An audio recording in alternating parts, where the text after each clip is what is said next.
حدیث ابدال کی تخریج کرتے ہوئے بعض متقدمین اور متاخرین اور اہل علم نے بھی تعصب اور تشدد کا مظاہرہ کیا ہے۔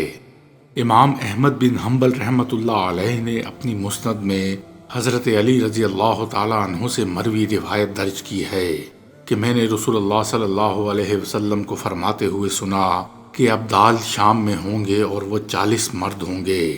جب ان میں سے ایک وفات پائے گا تو اللہ تعالیٰ ان کے بدلے دوسرے کو لے آئے گا، ان کی برکت سے بارش برسے گی، ان کی برکت سے دشمن پر فتح دی جائے گی اور ان کے طفیل شام والوں سے عذاب ٹالا جائے گا۔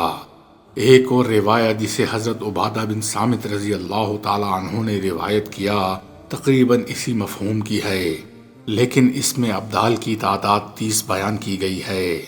حضرت علی رضی اللہ تعالیٰ عنہ سے مروی حدیث کو امام زرقانی نے صحیح کہا ہے، جبکہ حضرت عبادہ بن صامت رضی اللہ تعالیٰ عنہ کی روایت کے حوالے سے امام اسماعیل العجلونی نے کشف الخفا میں مفصل تصریحات کرتے ہوئے لکھا ہے، کثرت ترک کی بنا پر یہ حدیث قوی ہو جاتی ہے۔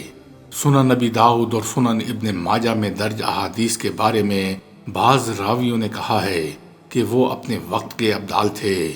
اس مختصر وضاحت اور احادیث مبارکہ کے مضامین کی روشنی میں اندازہ ہو جاتا ہے کہ ہمارے اسلاف تصوف کی ان اصطلاحات اور مناسب ولایت سے واقف و آشنا تھے اور اپنے درمیان موجود کاملین کے بارے میں یہ علم بھی رکھتے تھے کہ وہ اس منصب پر فائز ہیں۔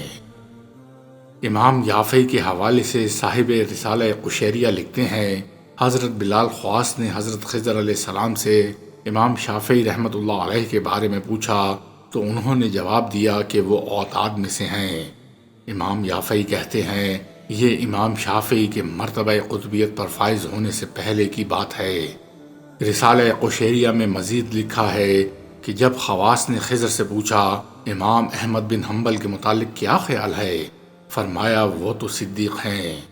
شیخ عبد الرحمن السلمی رحمۃ اللہ علیہ کے بارے میں ان کے شاگرد اور معروف محدث امام ابو عبداللہ حاکم نیشاپوری لکھتے ہیں، اگر عبد الرحمن ابدالوں میں سے نہ تھے تو روئے زمین پر اللہ کا کوئی ولی نہیں ہے۔ یاد رہے کہ حاکم نیشاپوری کی طرح معروف محدث امام بہیقی اور امام ابو القاسم قشیری بھی شیخ السلمی کے تلازمہ میں سے تھے۔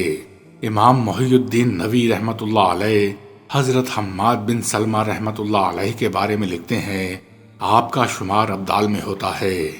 امام محی الدین عربی رحمۃ اللہ علیہ اپنے رسالہ حلیت الابدال میں لکھتے ہیں، میں نے ایک بزرگ سے پوچھا یا سیدی ابدال کس طرح ابدال بنتا ہے، تو انہوں نے فرمایا ان 4 چیزوں سے جو ابو طالب مکی نے قوت القلوب میں لکھی ہیں، خاموشی، تنہائی، بھوک اور بیداری۔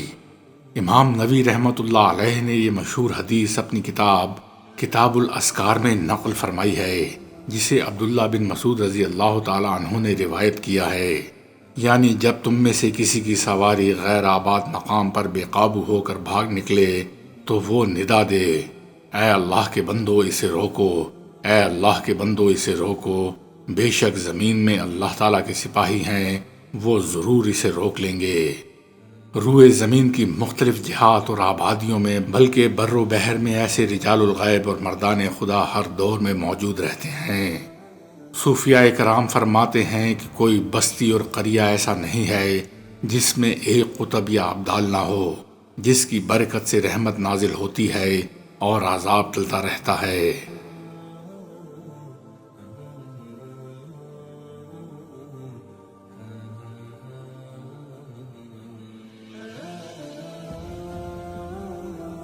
رجال الغیب اور خاصان خدا کی جماعت کے سرخیل و پیشوا حضرت ابو العباس خضر علیہ السلام ہیں۔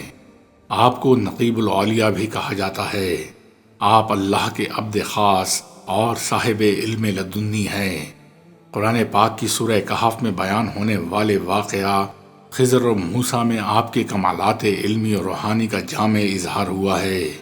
جناب خضر کے حسب و نسب، اسم و لقب اور کنیت کے حوالے سے علماء تاریخ و سیر نے بڑی عمیق اور دقیق تحقیقات فرمائی ہیں، جبکہ حافظ الحدیث امام حجر عسقلانی نے اپنی تصنیف الزہر الخضر فی حال الخضر میں 13 اقوال شجرہ خضری کے حوالے سے نقل کیے ہیں۔ صحیحین کی روایت کے مطابق آپ کے اسم خضر کا سبب یہ ہے کہ آپ سادہ فرش پر بیٹھتے تو وہ سبز ہو جایا کرتا۔ امام نووی رحمۃ اللہ علیہ لکھتے ہیں کہ آپ کی کنیت متفقہ طور پر ابو العباس ہے۔ بعض نے آپ کا نام خضرون بھی لکھا ہے جو مختصر ہو کر خضر رہ گیا۔